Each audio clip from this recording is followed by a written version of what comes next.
Racist cops kill elderly black man. His son, a Delta Force legend, arrives seconds later before we dive, and this story hit the comments. And tell us your city or country. Let's see how far this story reaches. If you liked the video, please subscribe. An elderly black man stepped outside his small town home to get air.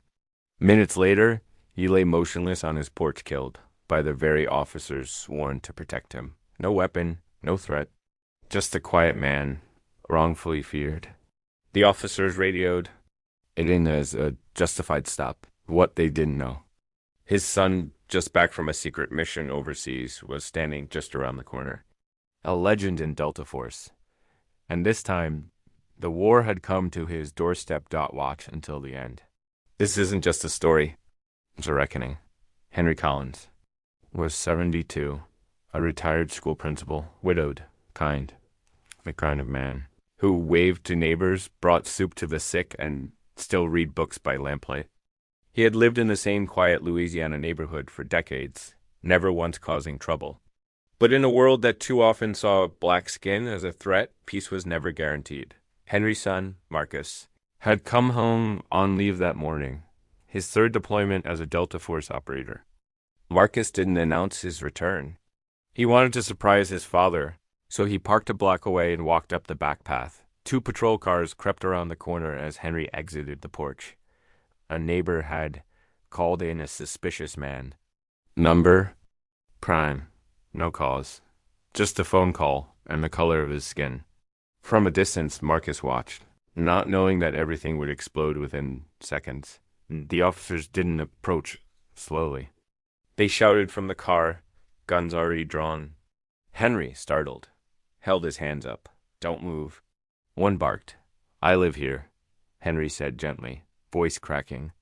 But the commands kept coming louder, more aggressive. A neighbor stepped out, then retreated just as fast.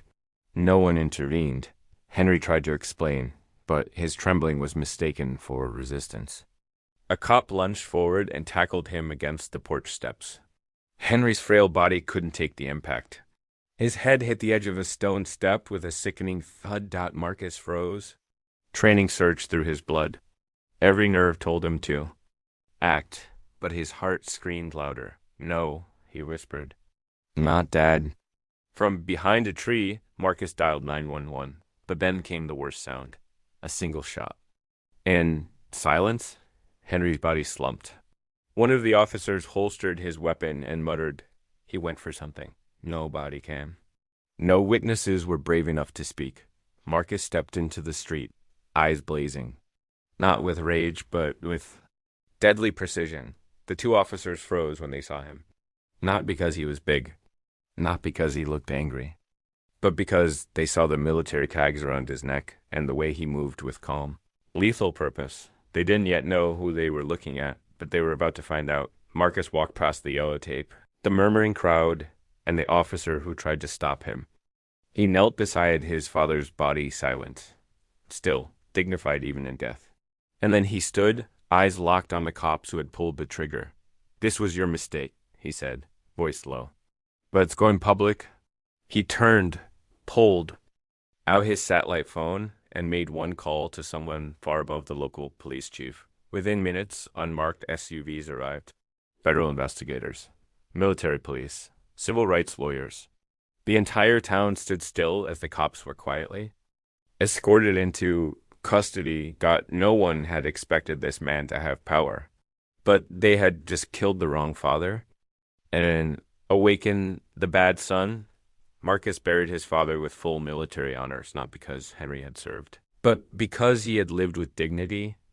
The town changed after that day. The police chief resigned. The city council demanded reforms. And for once, the body cam excuse didn't work. Because Marcus had filmed everything with tactical gear he always carried. But this story is more than justice. It's a warning. You never know who someone is, or what they've survived. And sometimes the quiet ones, older people, the ignored, the underestimated, carry the legacy of warriors.